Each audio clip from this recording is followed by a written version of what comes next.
he only brought this democracy, how he has processed, how he has attended, how he has made bills, etc., for the democratic principles of the country.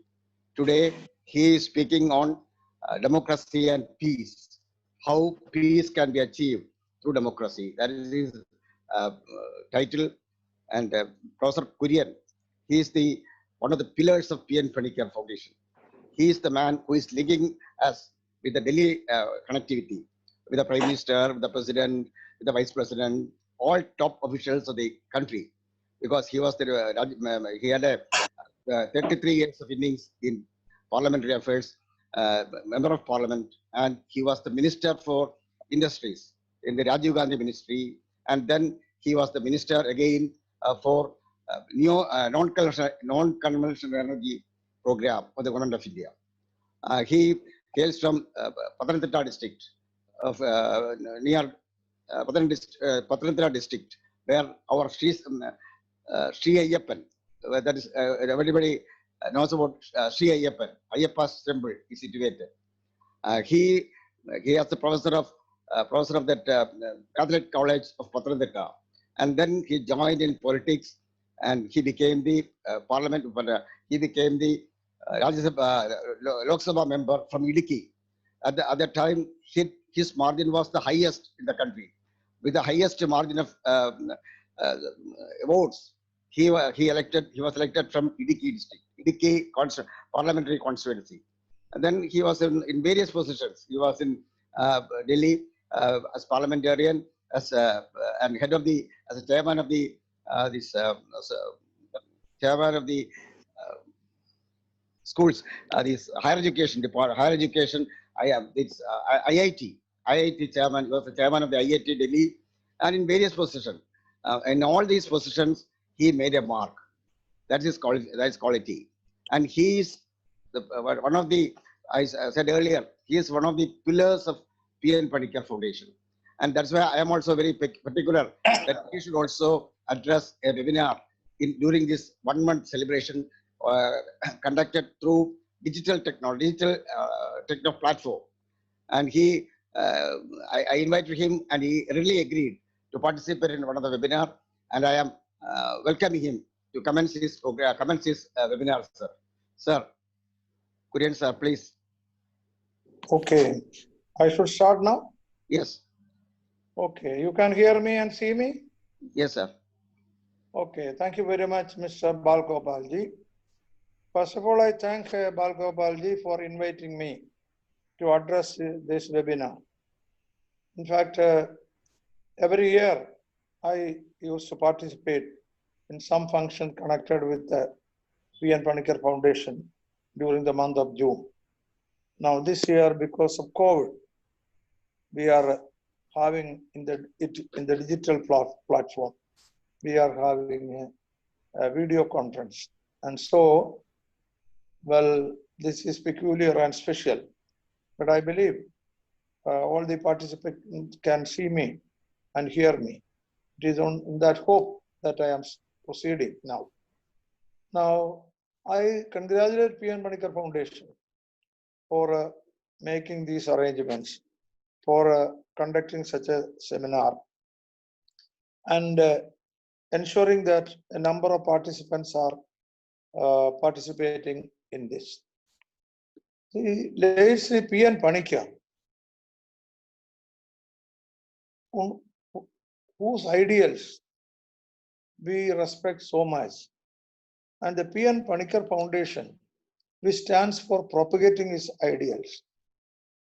I think Panikkar Sahib was a Gandhian. He lived a simple life, an egalitarian life, like Mahatma Gandhiji himself, simple life. And he traveled through the length and breadth of Kerala, miles and miles, propagating the need for libraries in the villages. And he established more than 5,000 libraries in the state of Kerala. I think that is a wonderful achievement. Nobody can claim. His slogan was, he has coined a small slogan, read and grow. Read and grow. That was his slogan. That slogan got wide acceptance in Kerala. And Kerala people really accepted that slogan and reacting to his call. A number of libraries were started, not only in the cities, in villages, in the remote villages. I can say I myself started a library in my village, getting the inspiration from late Sri P.N. Panikkar. He was a very, very good friend of mine also. I have to say that. He used to call me not as Korean, but by my pet name Papachan. That is my pet name. And he used to say that I am his ambassador in Delhi. Because if he has some works in Delhi, well, he used to tell me, and I used to attend to it, and he was very pleased with. I was very happy to do whatever he wants to do, because to help, to associate with such a great man is a privilege in my life. And I thank him really for considering me as a friend of him or as a disciple of him.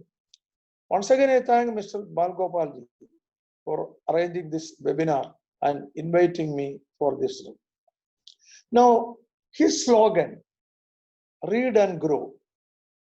Well, that is very important because human progress and development will not be possible if people cease to read. By reading, we get our intellectual faculty developed, our mental faculty developed, and our knowledge increases. And therefore, development and progress is really based on our reading. We need well-informed leaders, knowledgeable leaders. We need well-informed people. We need men of intellectual caliber. We need men of integrity. We need men of character. How can all this be accomplished? This can be accomplished only by reading good books. Unfortunately, nowadays, because of the onslaught of television, reading habit has come down. But I would like to say, TV news is not an alternative for reading. We should encourage people to read good books which gives us strength in character, which encourages to have moral power, which gives us really intellectual power. Such books we should select and read. And late P.N. Panikkar Sahab encouraged it in making people to read such books. He never believed in reading anything. There will be so many things you will get in the market which you can read. That is not reading. He wants you to read. You really wanted to read good books which influences us, influences our character. Now, I would say that today's discussion is on democracy and how democracy can give us a peaceful life. Democracy itself cannot succeed if you don't have informed people. For the very success of democracy, informed people, well-informed people, intellectually bright people, people with moral character are needed. That can be possible only by reading. Therefore, when Panikkar Sahab encouraged reading, and he wanted to have the people, libraries, and thereby increase their character by reading, In fact, he was laying foundation for a strong country, in my opinion, because people, because there is a definition in democracy about democracy. There is a saying about democracy that vigilance is the price of democracy. So democracy is not that cheap. It is not that cheap. It is really costly, and it has a price. And what is that price? That price is vigilance. We have to be vigilant. People have to be vigilant. Otherwise, democracy will not sustain. How can the people be vigilant unless they are well-read and educated? Therefore, to sustain democracy, we want people, our citizens, to know about governance, know what is happening in the country, know what is happening outside the country, and we want well-informed people. Therefore, reading actually strengthens our democracy. That is the first point I want to make. Late Abraham Lincoln was American President of the United States of America, has given a definition of democracy. He has said, it is the government of the people, for the people, and by the people. Government of the people. That means this should be a government formed by the people and government of the people. But it should be a government for the people also. It is here the problem comes. If you look at democracy, I would first like to say that democracy is the best form of government. You have a number, you have different forms of governments, you have totalitarian governments, you have dictatorship, you have oligarchy, so many types of governments. Which is best?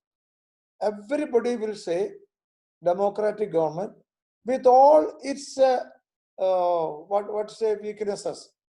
Every system has its own weakness. Democracy also have it. With all its infirmities. It may have some infirmities. With all that, democracy is the best form of government, no doubt about it. But democratic government, see, should be government of the people and for the people. It is there sometimes we fail, because in many countries there may be a democratic structure. There may be a framework. There may be election in 5 years. Yes, you elect a government. After you elect the government, you have no control over the government, because people have joined together, voted, and a framework is there, or a government is there, I would say. After that, people have no control over the government. And then in that very government election itself, that election in many countries need not be a fair election. The reason is that in election, especially nowadays, money power plays a big part. Muscle power plays a big part. Then, for getting votes, the political leaders will use religion, incite religious sentiments of the people. Again, they will resort to some other gimmicks. Even sometimes they resort to jingoism. All this happens in various countries, and these things happen because the candidates or the party wants to win somehow or other by any means, even if those means are not justifiable. So sometimes a government comes into power. It may get a majority. Then another problem is that, say, for example, in India, see, a government can come to power, but it may not be actually a majority, may not be actually having the confidence and faith of majority of the people. Because of the present system of so many parties fighting. So many parties fighting. The one who gets majority compared to others, that party gets majority. That person wins. So actually, it is a democratic government, but the fact is that the majority of the people are not having support, are not giving support to this government. This happens. And the result of this, result of the foul means used in the election or illegal means in the election, and because of these specialities also, a government that comes to power may not be a government which has the full confidence of the people. Now, such a government, what will be? See, they can easily forget the purpose of the government. That is, the government is for the people. Abraham Lincoln has defined government of the people for the people. Many a time, this purpose of the government is forgotten.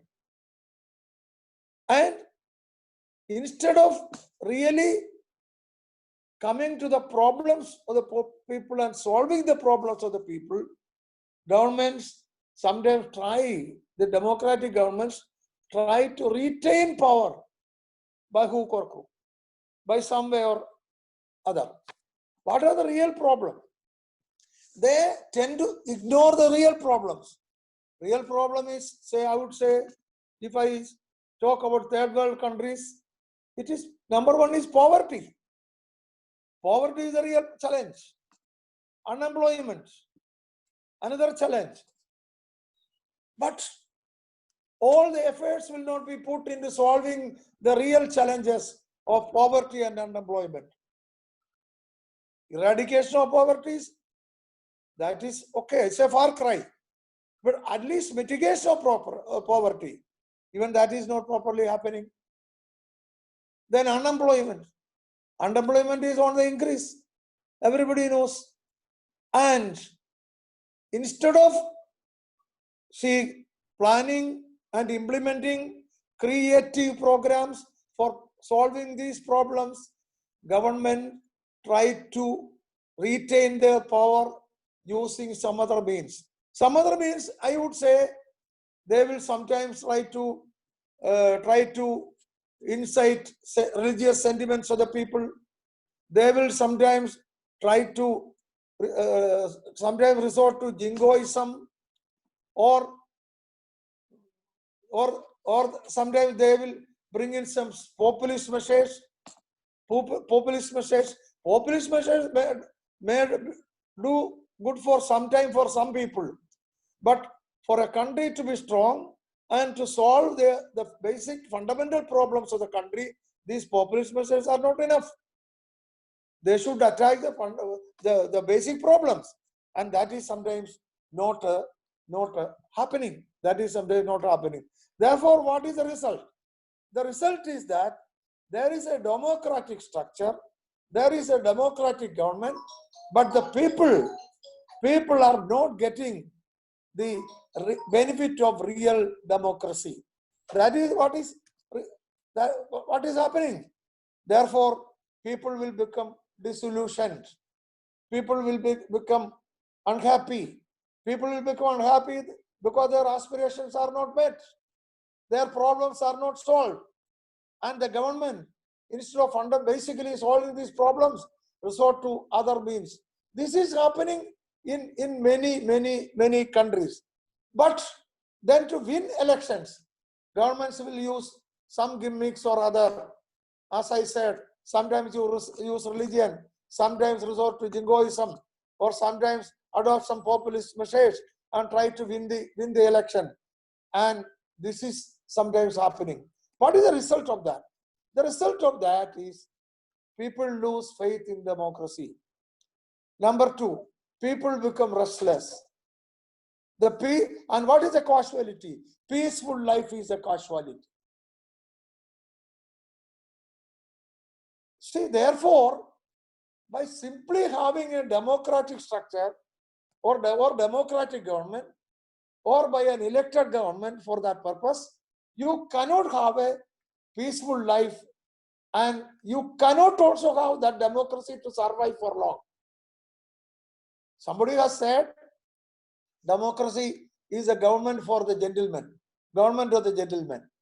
Yes, if the democracy is to succeed, the people at the top, the leaders should listen to the people. They should try to meet the problems of the people. They should have long-term perception. They should not be short-sighted. They should not resort to populist measures. Instead, they should take long-term measures by which the poverty of the people, unemployment of the people are eradicated. If that is not happening, peaceful life is not possible. Look at the troubles in many of the third world countries. In many countries, if you see the troubles, reason for the destruction of peace, if you please look at the reason for the chaos in many areas, you will see basically it is a question of poverty and unemployment. Today we talk of terrorism. Terrorism is a reality, and every country is trying to fight it. We are not succeeding also. But if you analyze, I have read some analysis by some researchers. One of the reasons for the growth of terrorism, one of the reasons reason for the young men to be attracted to terrorism. One of the reasons, I am not saying the basic or the most important reason, one of the reasons is unemployment and poverty. So, a solution through solving unemployment poverty is most important according to me.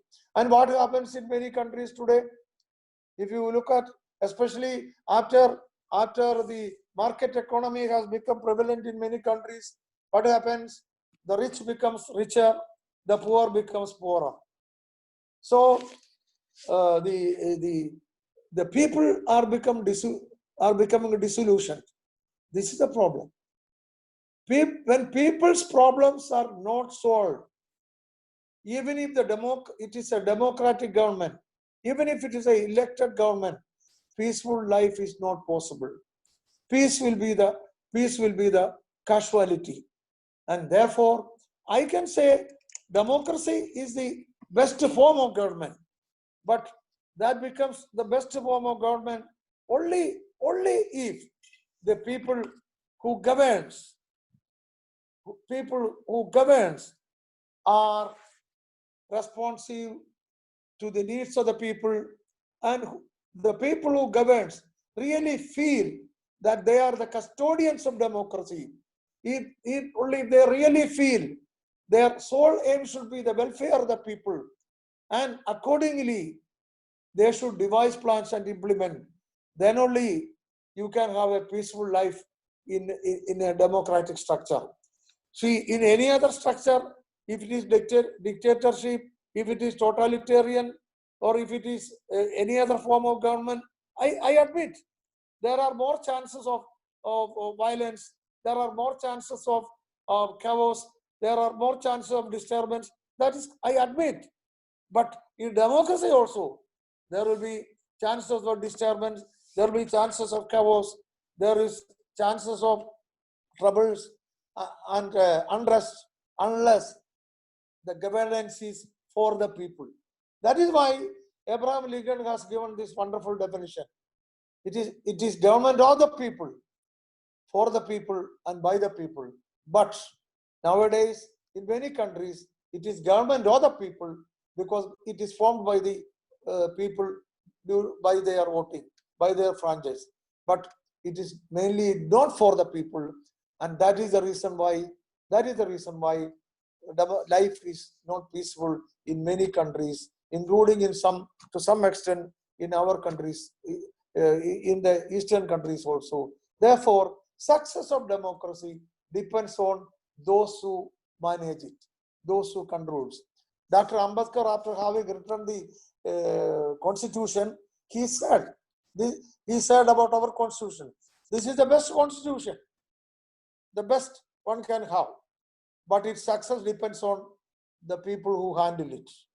Its success depends upon the people who handle it. The success of democracy and the peaceful life in democracy depends on the people who handle it. That's all I am going to. I don't want to take more time. I would like to conclude. Thank you very much. Jai Hind. Thank you, sir. Thank you for this wonderful. Did you hear me fully? Yes, Yes. Okay. But your face was not shown clearly because the camera was below. Oh, because what happened is, Ah. it was. I am holding this iPad in my hand. Now it is okay, sir. Sometimes Now- it will. Now it is okay. Okay, sorry. Yes, now it is okay. But you heard anyhow. Yes. It was a very wonderful speech, and we could learn the basic structure of the democracy and how the democracy can make peaceful life for citizens. Thank you. And then now questions, sir. Questions will come. Come. Okay. It's a webinar, so questions will come. Dr. Vignesh will make it possible, sir. Sure. Dr. Vignesh ji. Yes, sir. So I'm. So participants, kindly enter your questions in the chat box. I will read it out for Professor Kurian to respond. Sir, before anyone else asks the question, I have a very fundamental. Induve, ആരാ വന്നേ? കേറി ഇരുന്നോളാൻ പറഞ്ഞില്ല. ആരാ? Disturbance, sir. Okay. Vignesh ji. Yes, sir. I have a question for you, sir. So the question is, so in the democracy, in the recent past, we had coalition governments in different formats. So there were a lot of regional parties who came in, and there was not much majority, but still a lot of development work could happen. And whereas in like in the last couple of years, we could see a total majority being formed in the central level as well as in some of the states as well. How do you see in terms of peaceful life?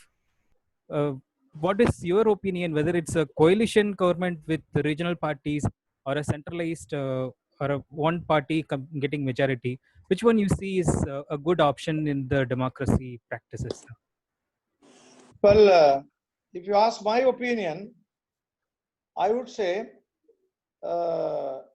instead of having the number of parties, regional parties, and fighting election, I already told you, when so many regional parties fighting the election, the one who comes to power will not be the one having the majority support for the people.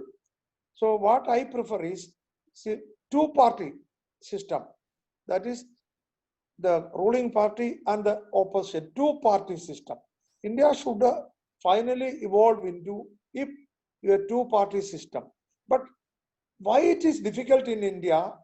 Because India is a vast country with is a pluralistic country, and I would say many languages, many religions, many cultures. Therefore, two-party system is not that easy to develop. But the ideal situation is a two-party system. If that can be developed in the long run, that will be good for the country. That is my opinion. Thank you, sir. So there is a question from Mr. Arun. So his question is, how do you see police brutality on common people? And still we call our country as democratic. What makes them act against public? Hello. Could you hear me, sir? Yeah, I heard the question. You can hear me? Yes, sir. Please. I would like to say it's a good question, because our police even today, you get a number of reports, newspaper every day will even recently in Tamil Nadu, I saw a shopkeeper and his son. They were arrested for nothing and taken to the police station. Both of them were killed. That is what I read in the newspaper. It happens in Kerala, in other states. You see, in a democratic system, the police should be friendly to the people. See, we should have a people-friendly police. Unfortunately, the police today still have certain hangover of the past. The past means the British police. After so many years of independence, we could not reform our police. It is high time we should reform our police, and the police should become people-friendly. It is high time. I fully agree with you that the police has to be reformed, no doubt about it. So the next question is from Ms. Madhu Sharma. Do you not think that it is difficult to keep the soul of democracy alive in a highly populated country like India? Pardon? Do you not think that it is difficult to keep the soul of democracy alive in a highly populated country like India? So, No. I don't think so. I tell you. See, India is highly populated, no doubt. Different languages, different cultures, different way of life. It's all correct. But you see, there is an unknown kind of thread connecting all the people as Indians. There is what is called a kind of emotional unity from south to north. Because you see, when we have a problem, when the country is facing a problem, say from outside, India is one. India is fighting as one. Even look at this COVID. We are fighting COVID as one. Whether it is Kashmir or Kanyakumari, we are all fighting as one. Therefore, even though it is a highly populated country with so many religions and languages, but I find a kind of an unseen thread connecting them. That I would say a kind of emotional unity is there. Therefore, democracy will be safe in India. I have no doubt. The only problem is that those who govern, those who lead, they should be a good example to the people. People may lose faith in them. That is the only danger. People have faith in democracy. But if those who lead, those who govern, if they fail the people, then I am sorry, I don't know what can happen. But even then, I have faith in the people of India, democracy. They will face and survive any situation, and democracy will survive in India and will overcome any challenge that is coming. So next question is from Ms. Sweta Dalmia. Her question is, sir, do you think the present opposition is playing a healthy role in the democratic India? Pardon once more?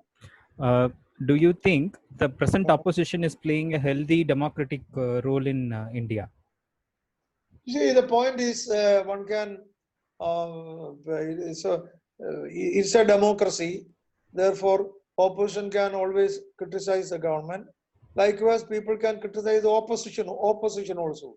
I don't say the opposition is playing the role of an ideal opposition. I don't say that, an ideal opposition, because the main opposition is Congress party. It has also limitations. The number on one side, the government's number is very large. Opposition number is comparatively less. It is not it is quite uneven, and therefore the opposition, this opposition can only play a small role. They cannot play a major role. That is a handicap they are having. So to that extent, I would say it's not an ideal opposition, nor they are playing the role which they should have otherwise played, because they have their own limitations. That is the point. Okay. So one more question from, there is a question from Mr. Avinash Tripathi. So his question is religious conversion of people good for democracy and nation? No, the point is religious conversion, it is like this. What is after all religion? Religion is only once, it is dharma. What is dharma? What is a religion? It is only one's faith. See, it is religion and caste are different. First of all, that is a fundamental point we should understand. Religion and caste, a person cannot change his caste because caste is forever. If you are born in a particular caste, you are ever in that caste. But religion is a matter of opinion. It's a matter of opinion. Therefore, people can change the religion. But then the fundamental thing is how he changes the religion. Is he changes the religion because of some coercion or because of some induction, some kind of inducements? If he changes the religion because of coercion or because of inducements, it is certainly wrong. But if one sincerely believes that, say for example, a Christian can believe in Lord Rama, Lord Krishna. If he sincerely believes in Lord Rama, let him believe. We have seen that, I have seen Mada Amardandamaya, the great, great lady, not lady, she is actually, yeah, Devi, I would say. And she has a lot of disciples all over from all over the world.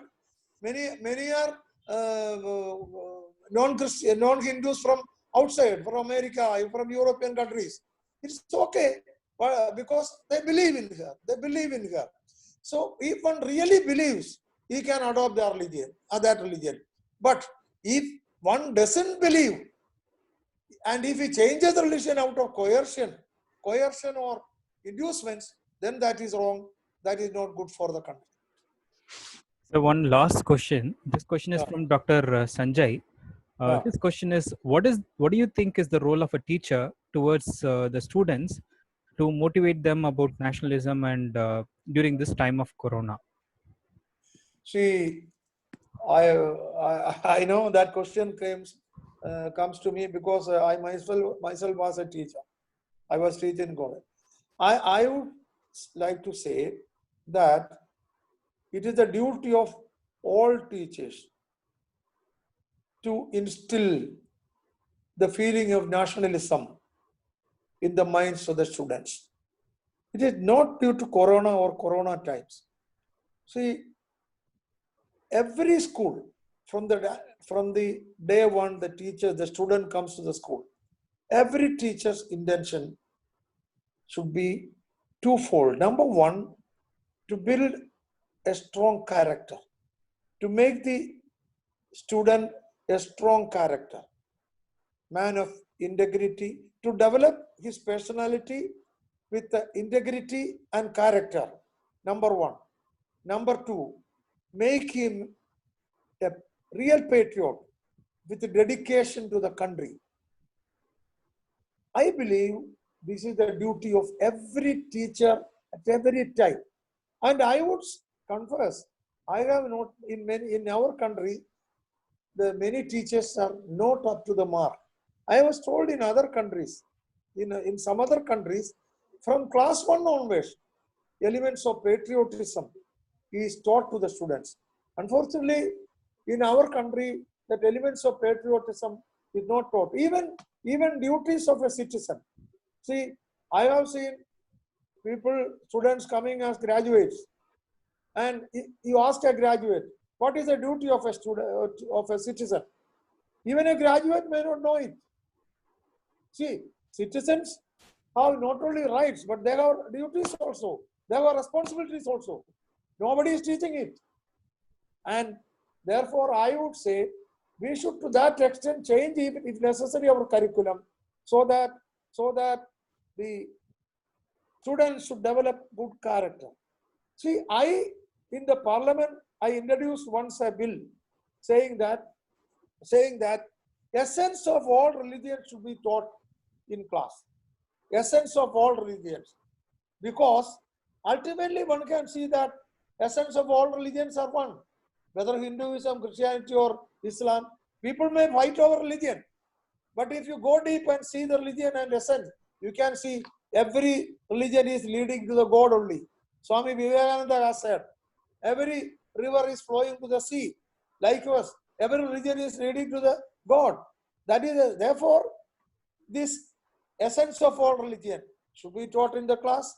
Duties of citizens should be taught in the class, so that when the students come out, he should be having a secular mind. He should be a man of integrity and character, and he should have dedication to the country and patriot. That is the duty of every teacher, I believe. Thank you, sir. Thank you for these wonderful insights. In fact, Okay. I had an opportunity of meeting you at the parliament, and I could, Oh, I see. so I could clearly see you are one of the finest statesmen that the country has Okay. had. So we are very privileged to listen to you, sir. And if time permits, there are two more pressing questions have come at the last moment. Can I take? Okay, you can ask. Sure, sir. So there is a question from Mr. Rajiv Nair, Captain Rajiv Nair. Why are our political parties not together on matters like foreign policy? Is it because of politics or something? Well, I think with regard to national foreign policy, there was a kind of unity, cohesion. There was, but I think only now, because of the after the Chinese aggression, if there is aggression, that is what I believe China has entered into our country. There is some, I say, some different kind of talks are there, but fundamentally, basically, I think there is no disagreement on the foreign policy. Our foreign policy parameters are acceptable to all parties. That's what I believe. These minor bickerings you don't take seriously. That's what I have to say. So, final last question from Ms. Shobha Rani. Her question is, with the number of criminal record politicians in the parliament as well as in the positions, can we say that actually our country is a democratic country? No, I have already told you, the democracy will survive and succeed only the people who lead it, who govern. See, they are men of integrity. I already told you. But why there are people, criminals, and why there are people of say history sheeters or bad records in the politics? Because political leaders, they are from the society. It is a cross section of the society. You understand that fundamental point? It is a cross section of the society. Let me ask you one question. Why people elect such leaders? Why people elect also? So many are elected also. Why? The point is that, see, they are from the people, they come from the people, they will have all the weaknesses and vices, good or bad, of the people. This is the real point. If you want good politicians, you should have basic fundamental changes. The people, see, the way of life, the character, everything should change. That will take time. If you want to clean politics from all kind of so-called bad politicians, I think it will take time. Even if election commission try its best, it will not be possible, because the national, it is a question of national character also. It has to change. Every people will get the representative they deserve. Every people will get the government they deserve. If a criminal is elected, it means this statement is the answer for that. Thank you, sir. Thank you so much for patiently listening to all the questions and responding to each of the questions that has been raised. We are Okay, very thank thankful. you. So, Balagopal sir, over to you. You may want to unmute your mic, sir. It was an amazing speech, wonderful speech, and we could learn so many things regarding the fundamentals of the democracy and how the democracy can be effective to achieve peace and welfare of the people. Thank you, sir. Thank you very much. Thank you very much. Thank you very Thank much. you, sir. So now I am leaving. Now Sir, this I is am our leaving the webinar. this is our 18th webinar during this reading month celebration. Oh, 18. congratulations. And Congratulations. we are already, we'll be having another six or seven within the next 10 days, sir. Okay, okay, that's And fine. there is a good listeners and throughout the country, from Okay. Kashmir to Kanyakumari. Okay, a lot of people are listening to listening. it. Yes. Okay, okay. Thank you very much. Thank you So, very much, sir. Bal Gopalji, I am leaving. I'm Okay, leaving. sir. With Okay, your sir. Thank you. permission. Okay, Okay, thank you very much, sir, for Thank you. spending time with us. Okay, thank you. Thank you. So participants, I'm just going to share the feedback form URL with you. Just kindly wait for a moment.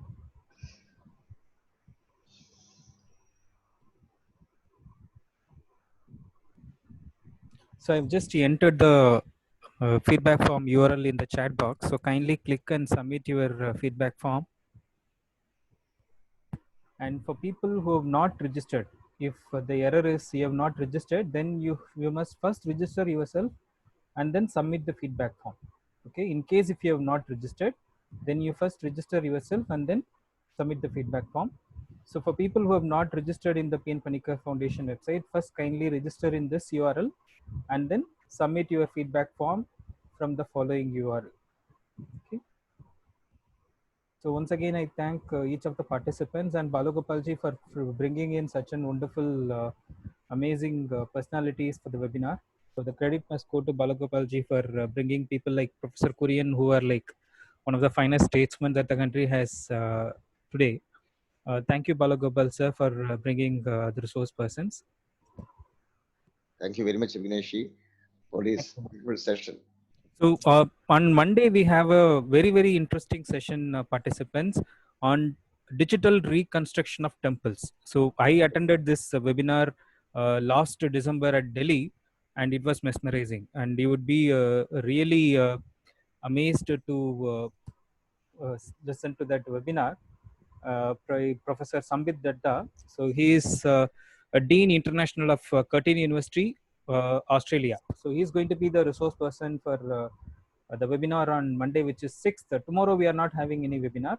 On 6th, we are going to have the webinar on digital reconstruction of the temples. Yeah. So kindly join in. So I'm going to share the that registration URL for that webinar in this chat window in a while. Just give me a moment. I will just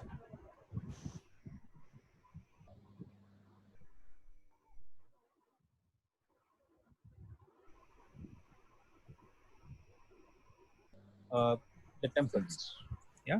So kindly join in. So I'm going to share the that registration URL for that webinar in this chat window in a while. Just give me a moment. Just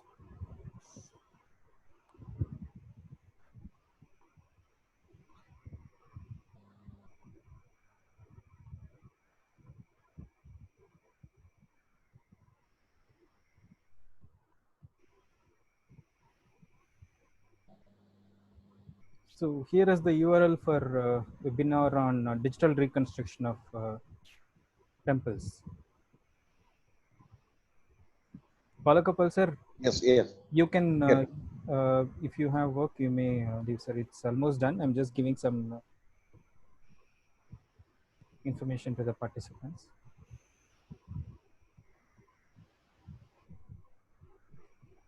And it's from 2 p.m. to 3 p.m. So kindly take out your time between on Monday, 2 p.m. to 3 p.m. So once again, we thank each one of the participants on behalf of the PN Panikkar Foundation and National Digital Library of India. We look forward to see you on Monday. So thank you, sir. Thank you, everyone. Thank you, Vignesh, for Thank properly controlling this program. Thank you.